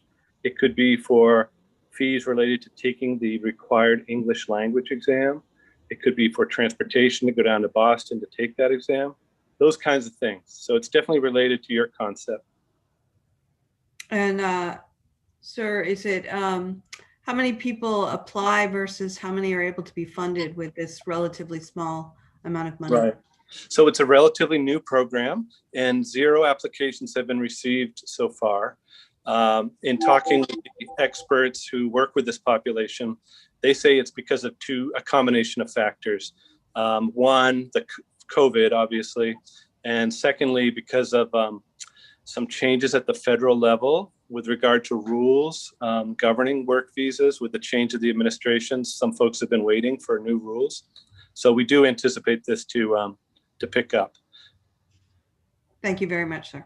You're welcome. Thank you, Mr. Norbert. And Representative Cullimore. Hi, thank you, Mr. Chair, and thank you, Mr. Norbert. My question was actually off of that because I remember hearing last week that you said no money had been allocated under this fund. So does that mean you still have the $75,000 from last year and the year before, and then you will have an additional, or is it just that money that wasn't used has been eaten up under reallocations? Right. So perhaps you misunderstood me, but I don't believe I said no money had been allocated. I did say no money had been lent. And I'm sorry, I meant lent. I apologize. Okay. No worries. And it's true that we still have that original money sitting there, and this will be more money there so that we can make, numerous loans of maximum of $700 each. Okay, and just to follow up, how many people do you expect that this will, once the changes have gone through, this will be able to impact and help? Well, we could divide 700 into 75,000, or a little less than 75,000 for some of our administrative expenses. But and then we have the prior money as well. So, you're talking about 10, 20, 30, we might be able to 30 to 50, I would say, individuals. Okay, thank you very much. You're welcome. Representative Austin. Thank you, Mr. Chair. Bill, thanks for being with us. I'm so glad that Representative Geiger caught everybody's attention and brought this back up, because I'm a little confused. Well, no, that's not fair. I also thought, to her line of questioning, that we had done something to help. It had been brought to our attention that a lot of physicians, engineers, etc., had been part of the new Mainers, but that they were struggling to get that equivalency okayed here in the state of Maine. So am I mixing two groups of services? Well, Representative Austin, I believe they overlap. I think you may be thinking of some other bills. There are always bills. I know in the last session and this session, there have been several bills to try and address that issue, and many efforts going on around the state to address that issue. But again, this one is for, you might recall Beth Stickney was active and working on this in last session. And again, it's for those who are applying for a work visa permit. They have to have applied and they're in limbo waiting for an approval. And while they're in limbo, we'd like them to be able to get their things together so that they can, once approved, join the workforce. But you raise a larger issue about, how do we recognize and credentials from various countries, and how do we best incorporate people with great skills into the workforce? And I think there are a lot of ideas about that. I think now, Bill, I do remember this one, and I'm wondering if perhaps something might have been addressed under Commissioner Head, and maybe we can tease that out later, just so we can keep these two to feel like there's support going forward for both, and or how much is actually given to that support. So thank you very much. You're welcome. I don't know if Commissioner Head is still with us, but I'll check in with Commissioner Head. Are you there? Yes, I am. I am here. Were you following that question that Representative Austin had, or would you like it repeated? I know what the general subject matter is. If she could repeat the question, I'd appreciate it. I'm sorry. Go ahead, Representative Austin. Oh, thank you, Mr. Chair. Commissioner, hello, good morning. Is it still morning? Yeah. This particular initiative reminded me, I was confusing the two issues. I had a question on, didn't we do some work perhaps through you on being able to help the new Mainers who were in particular with, I would say, more of the higher credentialing range physicians and engineers, and they came and it was a struggle for them to kind of be accepted with a competency of the same sense here in Maine. Can you help us with that one? Did we pass something? Yes. Yes, thank you, Representative. Last session, two bills were proposed that were merged, and that resulted in a resolve directing me to do a study specifically on the plight of foreign professionals coming to this country, arriving in Maine, and what can we help them to achieve. So as a result of that report, the committee last session did put in draft bill form some provisions that would allow the director of OPOR some additional authority to make decisions about waiving documentation fees, license fees, and so that bill is coming up soon, and it's LD 149. It will come to this committee. What you're seeing on your screen is one way of assisting this community, and that is, in many cases, the applicant for a license would need to have their credentials reviewed by a credentialing organization. those evaluations or assessments can be expensive. And I believe that this fund eventually, when we get a little further down the road, will be a source of support for folks who actually need the evaluation performed. So that's the story there.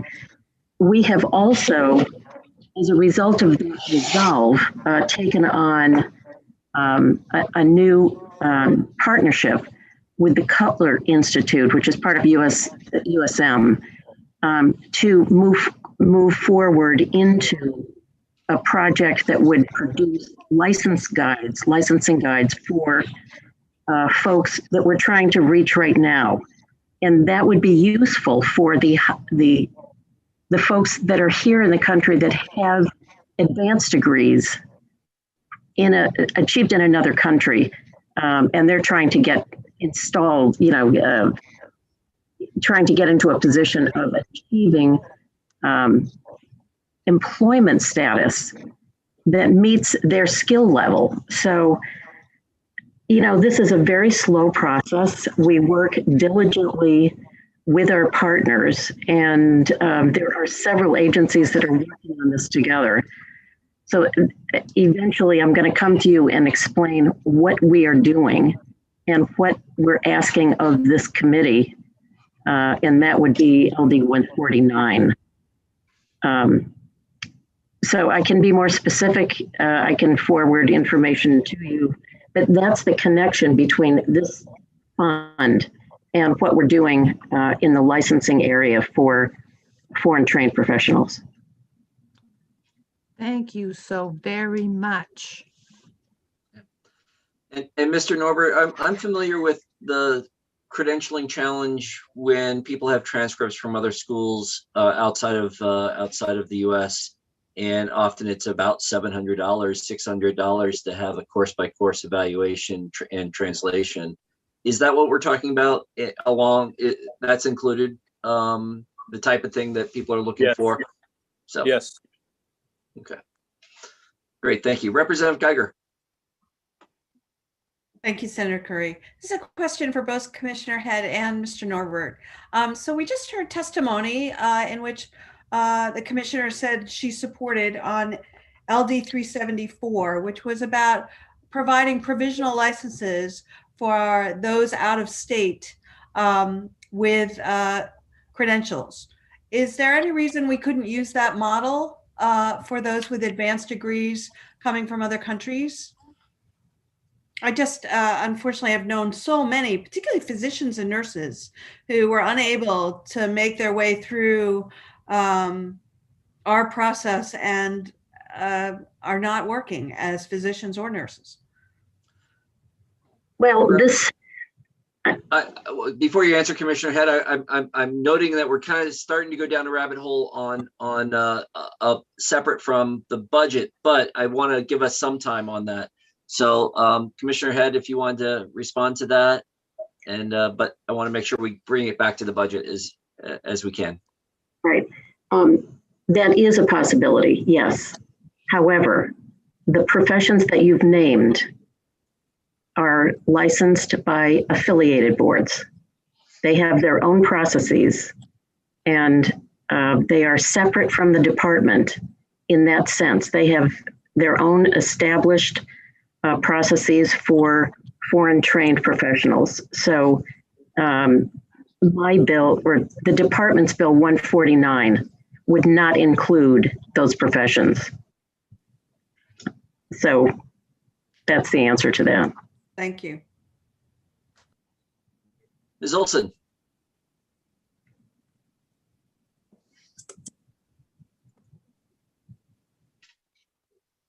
Try that again.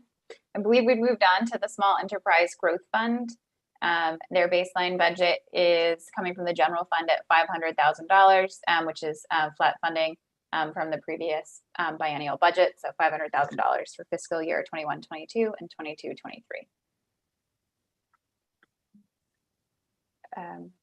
Representative Geiger, did you have another question? Oh, I'm so sorry. I forgot to lower my hand. That's all right. That's all right. Ms. Olson, go ahead. Yes, okay. Then we have the student financial assistance programs. This comes from the general fund baseline budget here. Again, flat funding in 2021-22, $17,607,394 for 21-22 and 22-23. Yep. I do have a question for Mr. Norbert. What do those fund? Can you remind me of what they're funding? Is that the Maine State grant? You bet. 90% of this is the Maine State grant, about 15 or $16 million out of the 17.6 million goes to Maine State grant. And the rest is broken up between the Educators for Maine program, the Maine Health Professions Loan Program, the Maine Veterinary Medicine Loan Program, and the Doctors for Maine's Future Scholarship Program. 400,000 goes to the Doctors for Maine's Future Scholarship Program. Great. Thank you very much. You're welcome.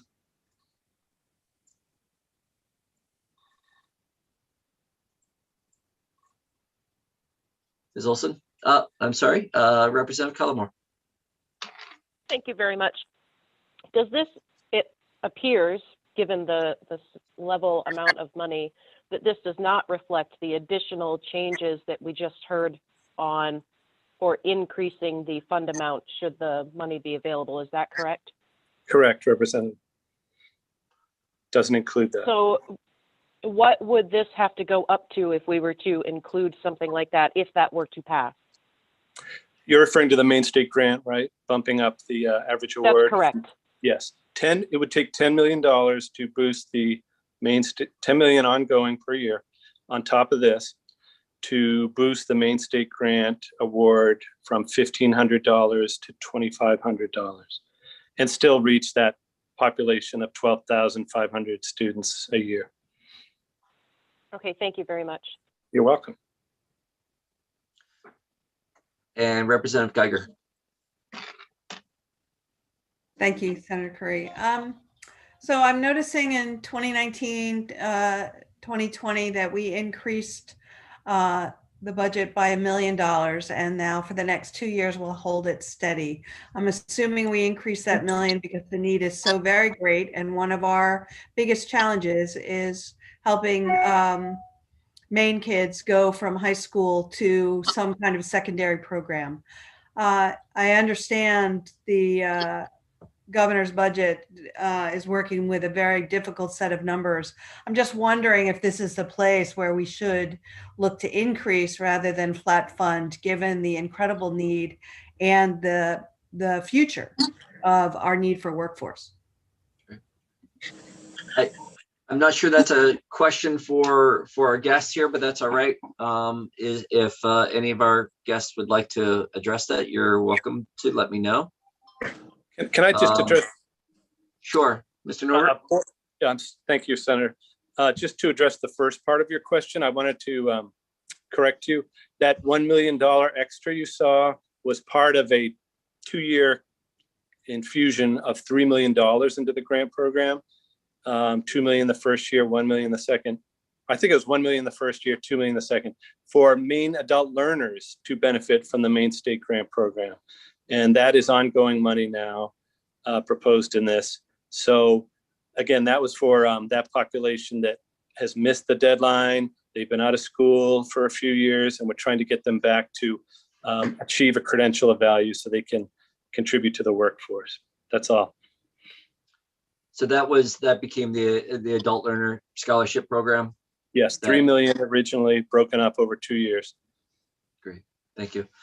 So, and just to be clear on this, we've seen a number of scholarship related LDs. None of those are included in terms of the proposed nursing faculty scholarship program. That's not reflected in this. No. The doctors program is not reflected in this, correct? Not the additional money for the doctors program, but okay. As you know, every year we've been carving out part of our appropriation to help fund that. And this is all flat funding to keep doing what we have been doing. Gotcha. Thank you. Excellent. And Senator Searway. Thank you, Mr. Chair. Just wondering, how's, in all these situations that you've mentioned as far as the budget goes, how does it reflect as far as the numbers? Did the numbers drop, and did we use this money like we normally would, or is it being just still there and we're gonna use more of it later, or how's that working? Well, Senator, if I understand your question, we have been able to deploy despite COVID, despite fewer students attending higher ed or filing the FAFSA this past year. We have been able to deploy this money, if that's your question. It's not just sitting, waiting. We've been able to get it out there because there are still sufficient students to benefit from this. Does that help, Senator? Yes, yeah, I just wanted to know how that was working. Sure. Thank you. Was there a giant account sitting one place that we're waiting for? No, that's what I heard. So, all right. Let's see. Let's move on, Ms. Olson. I don't see anyone else asking questions. And on page 33, you can see the FAMES department totals. Okay. All right. So that brings us to the Department of Professional and Financial Regulation. So we're moving off of FAME and on to Department of Financial and Professional Regulation. Okay, we start with administrative services. From the Federal Expenditures Fund, we have $10,030. And then from other special revenue funds, we have, with 10 positions, $5,210,003 in fiscal year 21-22, and $5,224,183 in fiscal year 22-23, representing small increases. And then we have initiative reference number 2203 in the Administrative Services, Professional and Financial Regulation. This initiative establishes one Public Manager 3 position to serve as Deputy Superintendent in the Bureau of Consumer Credit Protection, beginning in fiscal year 22-23. And the justification for this is that the Bureau of Consumer Credit Protection is proposing a reorganization of its agency staff. These staffing changes will allow it to better serve the public and more efficiently fulfill its regulatory duties. And we can see other changes in other initiatives that also reflect the reorganization of the agency staff. So we'll see that in a couple of places here. So an increase in 22-23 of $2,474. And then reference number 2204. We have to reduce funding as services provided by the Department of Administration and Financial Services, Office of Information Technology are anticipated to be lower than currently budgeted for the Division of Administrative Services. I'm going to scroll and try to pick up the justification here. The agency anticipates a reduction in information technology expenses provided by the state based on estimates provided by Maine IT. And so a reduction in fiscal year 21-22 of $95,500. And in fiscal year 22-23, $97,890. Representative Collmore. Thank you, Mr. Chair. I'm a little confused about the reduction in IT expenses, given the electronic world that we are now all forced to live in. And that seems like a very high reduction in coverage, considering that we still have IT needs and problems. Could we find out why that reduction is happening and how it will be offset to support the continued needs? Commissioner Head? Yes, thank you for that question. This reduction is really related to the change in pricing that DAF's IT has laid out for this next biennium. So it's not that we're reducing the service at all. It's just that the charges for these services is lower for some reason, I cannot tell you that I understand the way Maine IT charges, but this was the report on current services and how they're going to be paid for in the next biennial in 22-23. I can certainly get more detail for you on that. So the contracted amount has gone down and that's why we're seeing these reductions? Well, I don't want to say that so directly. I think that the prices have moved around. So one went up, one went down, and that's where we ended up with the services that we require. Okay, thank you for the clarification. Ms. Olson, go ahead. We have under administrative services, again, initiative. This is establishing one consumer credit examiner position beginning in fiscal year 21-22 and one additional consumer credit examiner position beginning in fiscal year 22-23 in the examination division. This is part of the reorganization of the Bureau of Consumer Credit Protection's agency staff, and the staffing changes will allow it to better serve the public and more efficiently fulfill its regulatory duties.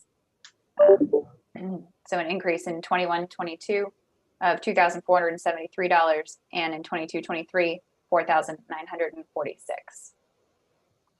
And reference number 2206 also deals with the reorganization of the agency staff, establishing two consumer credit examiner positions in the licensing division.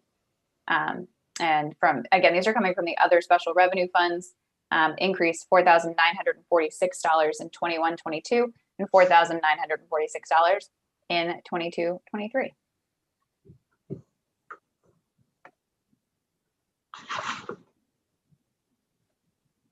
Okay, and we have the program summary for the professional and financial regulation here.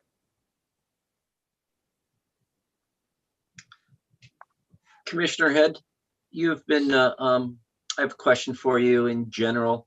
You were in previous testimony in briefings to us, you've been pretty clear that Sunrise reviews go, that you're at your department's at your max, and anything further would require contracting. Is that correct?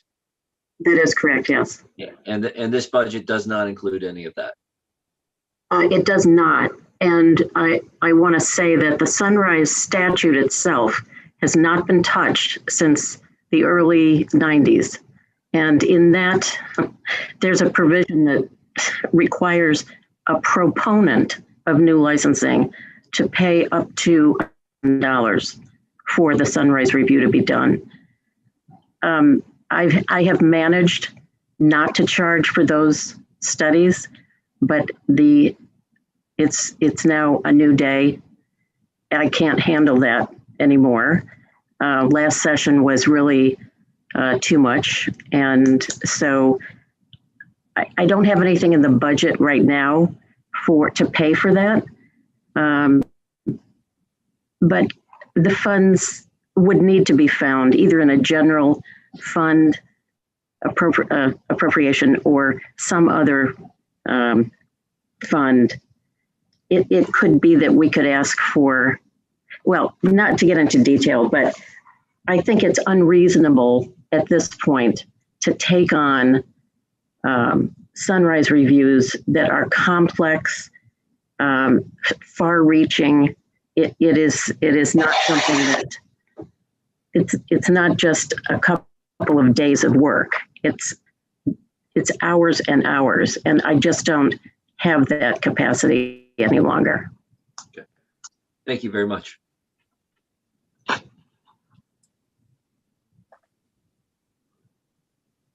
Go ahead, Ms. Olson. Representative Callamore. Thank you very much, Mr. Chair. Two questions. Question number one is we're seeing reallocating of positions, but we're not actually seeing an increase in the number of positions listed here. Is it just that you're reallocating who's paying for what portion of each position? Actually, in order to pay for these new positions and there are now 5 of them. The agency will have to use its own funds to pay for that, to pay for those new positions. And what you're seeing here is the Administrative Services Division, which is a separate agency that needs to provide the equipment for each of those new positions, computers, all sorts of office stuff. So the agency itself, Consumer Credit Protection, will need to raise fees in order to pay for these new positions. So they, it's something that we do not routinely, but when there is a need to increase staff, we need to pay for that ourselves with dedicated revenue. And we need to ask permission to spend that money if we have it. In this case, 5 positions, that's a lot of positions to add to an agency. So that agency, BCCP, will have to raise fees in order to pay for those positions, the salary and the all other equipment. But the agency has a plan in place. This has been planned for over 4 years. And this is like the first step to address an ever increasing workload in this one agency. It happens from time to time, but we figured out a way to do this and use internal dedicated revenue to fund those positions. Okay, thank you for that clarification. And to further clarify my understanding of the Sunrise Review funding, you mentioned that there is a statute that hasn't been touched since the 90s, which seems incredible to me, given how much things have changed since then. And I wonder, where you said you were allowed to charge $1,000, but have not yet chosen to do that. If you needed to charge, because let's say we can't give more in the budget for Sunrise Review efforts, that would $1,000 even cover if it takes you, I don't know how long that last one took you to do when we reviewed that crane operator one. So I'm curious, if it needed to be revisited and we can't do it in the budget and we did it through statute, what would that have to increase to if you were to charge somebody who was supporting one of those bills? It's an excellent question. My guess is that would have to, that $1,000 would have to be at least $5,000 to $7,000. And to be candid about it, I don't think prior committees were willing to place that burden on a proponent of new licensure. For some reason, that did not seem fair. And I allowed that to happen. And I'm being totally frank. I allowed it to happen because I didn't want money, funding, to enter into the study itself. I think over time, those the proposals from proponents of licensure have become more and more complicated and more numerous. Frankly, one is more than enough for one session. And that's why you see bills coming forward that don't have a legislative proposal in them. They just want the Sunrise study so that they can see if licensure is even possible.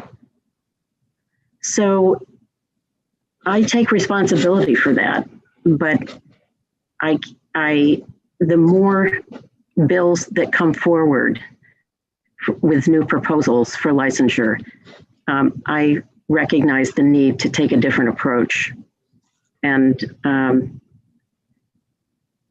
it would be great if I had another position to help with that, but I have tried to keep costs in that one organization as low as I can. So I'll stop there. Thank you very much for clarifying that. Ms. Olson? Okay. That brings us to engineers, State Board of Licensure for professional engineers. Other special revenue funds, there are two positions being addressed here. We have $297,104 in fiscal year 21-22 and $300,618 in fiscal year 22-23.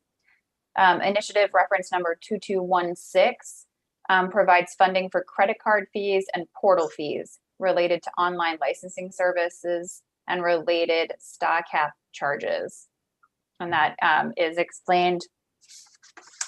That is the statewide cost allocation plan. That's what that STA cap stands for.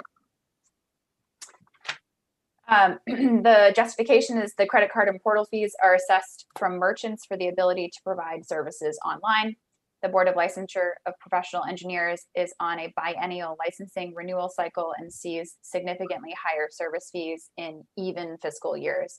So that's why you see the $19,690 in fiscal year 21-22 and no dollars in 22-23.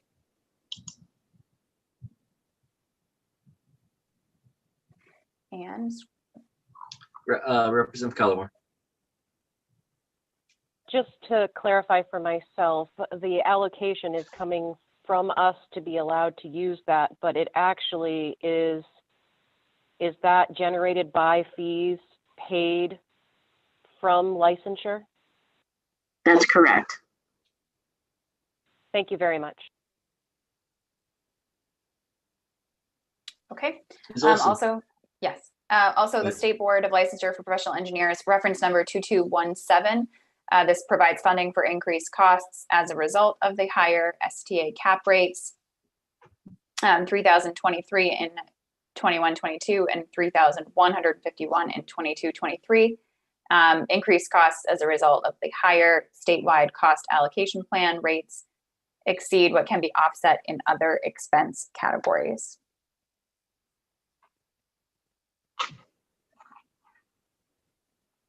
Okay. And then we have reference number 2218. This initiative provides funding for cost increases for services provided by the Department of the Attorney General. Increased costs for legal services provided by the Office of the Attorney General cannot be offset with reductions in other expense categories. $3,368 in 21-22 and $4,145 in 22-23.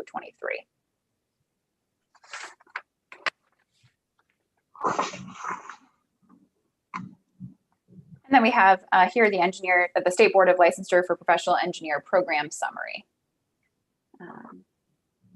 $323,185 for 21-22 and $3,719. Too many numbers for me today. $3,914 for 22-23.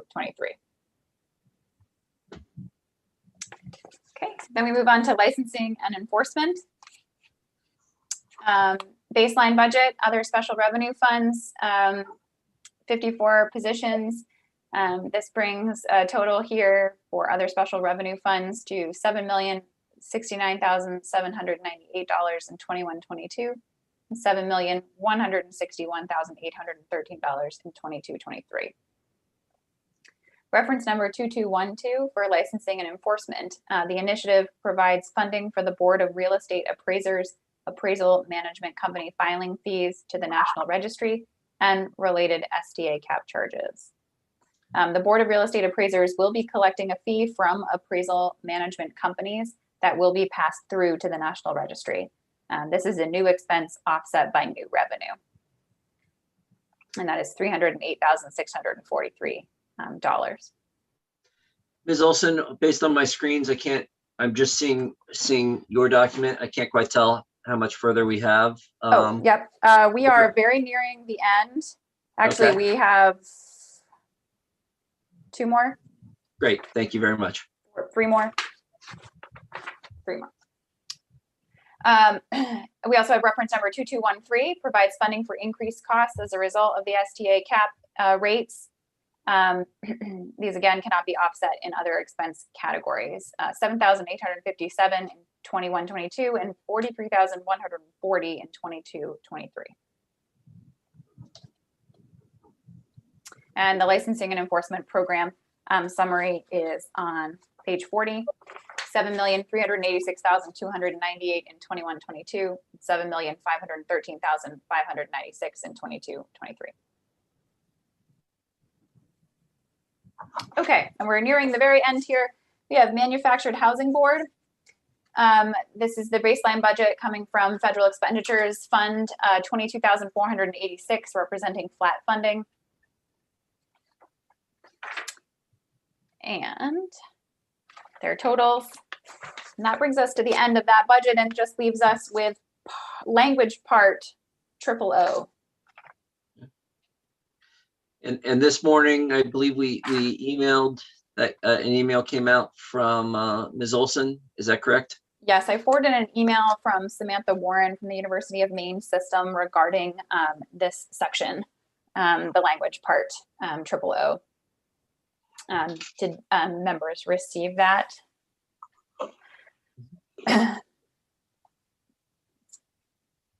So Representative Cullimore?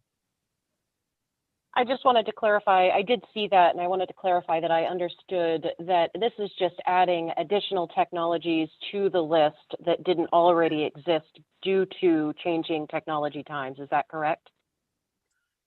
I think it's my understanding, and I want to check in with Ms. Olson, was this was originally what the university thought they needed, and so it was included, and then they have determined that they don't need to have this included, and so they've requested us not to pass it. Is that Then your I understanding? misunderstood that. That was my understanding, that they had originally put forward this language, which really reflected some areas of technology work that they had been working on during the pandemic, where it's seen an increase in working on, and thought that they would need to include it, but have since changed their mind. And Commissioner Johnson, was there anything that you wanted to say on that? No, I think the university worked with Brian Whitney and the Maine Technology Institute to find a different path forward. And so they were asking to not pass this portion. Okay, great, thank you. Ms. Olson, is there anything else? Have we gone That through? is, no, that brings us to, I don't think there's anything else. That brings us to the end of our part of the biennial budget in terms of review. And our next step would, of course, be to go back over and the initiatives. And great. So what I have in mind is that when I'm noting the time is 11:35. What I have in mind is to go into caucus and make it a longer caucus so people can grab lunch. But before I do that, was there from any of our guests who are here, did we miss anything that you would hope to be able to speak about?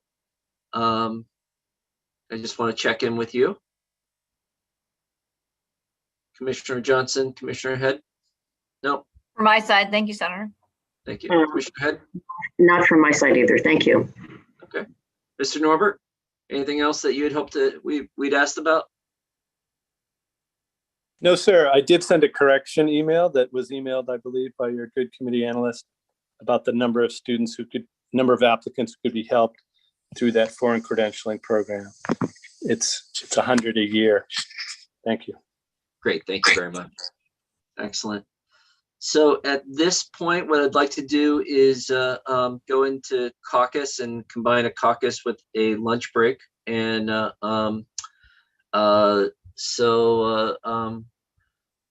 Senator Searway, Representative Bernard,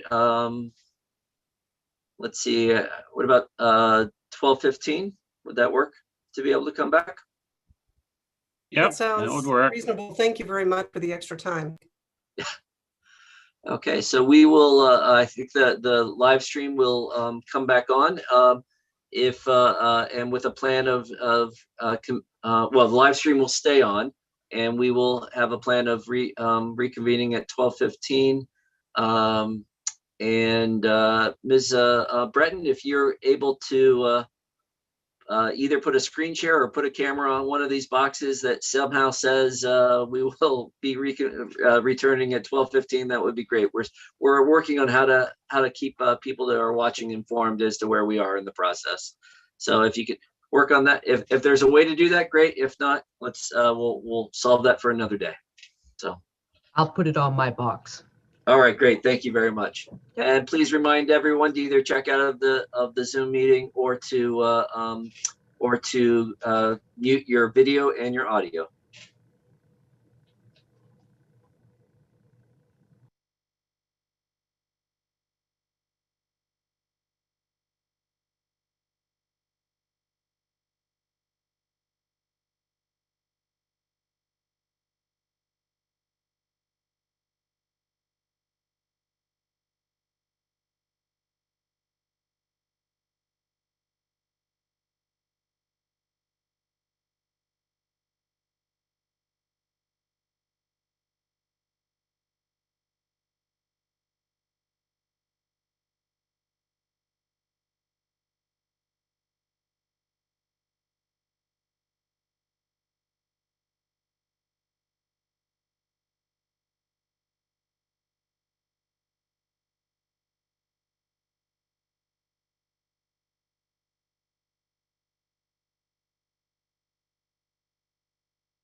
Welcome back, everybody.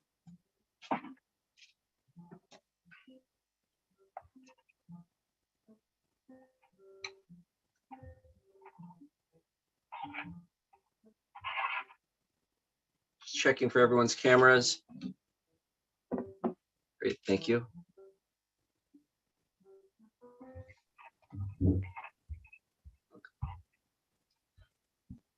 This we're continuing on the work session of the biennial budget, and we have a deadline to report back to AFA by March 17th.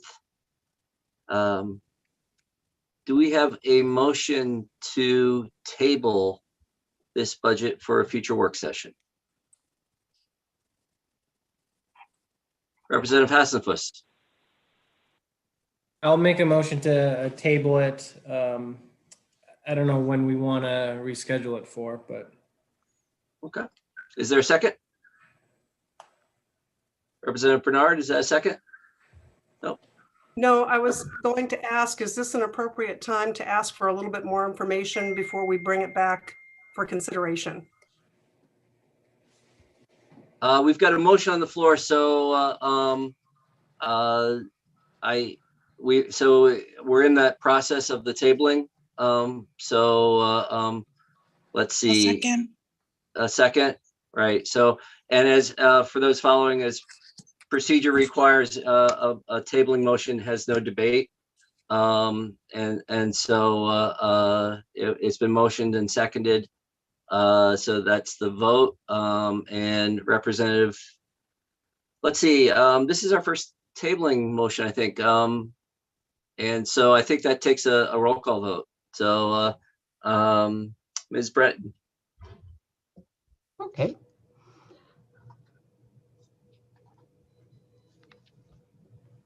So table in motion made by Representative Hassenfuss, second by Representative Roberts. Representative Geiger.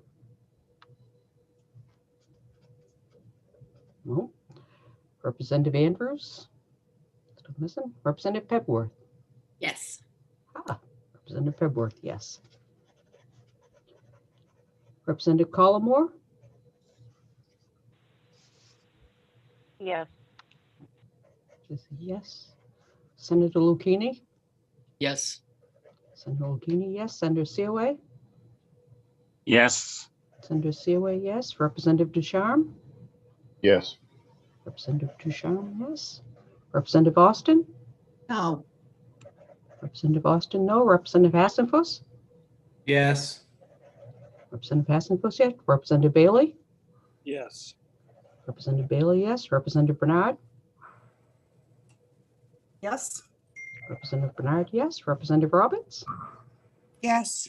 Representative Roberts, yes. Senator Curry. Yes. Senator Curry, yes. 10 yes, 1 no, 2 absent. This bill is or this LD is tabled, and we'll bring it up. We'll be bringing it back before we have the March 17th deadline. In terms of process, Representative Bernard, I would just want to make sure that either via email or we can request what you need to make sure that you have the information for the next work session. And so I would say reach out to myself or to reach out to Ms. Olson, and we'll make sure that whatever information you're looking for, that the next work session you'll have it so that you can have the information you need. So Perfect. Thank you. excellent. Seeing that all of the agenda items for today have been covered, I'll entertain a motion to adjourn. So moved. Second. I heard, who was the first? Representative Bailey. It looks like Miss Breton is trying to say something. I keep seeing her hand pop up. Ms. Breton, are you trying to say something? Yes, where Representative Roberts is on now, I am still in possession of the voting tally on LD 495. Does she wish to record her vote? You're muted. I will call into the speaker's office tomorrow. Thank you. Okay. Excellent. So we had a motion to adjourn by someone. And second. I'm still looking for the first motion. Oh, the someone first. I think it was Representative Bailey. Okay, Representative Bailey, and a second by Senator Searway. All those in favor, raise your hand. We are adjourned. Thank you all very much.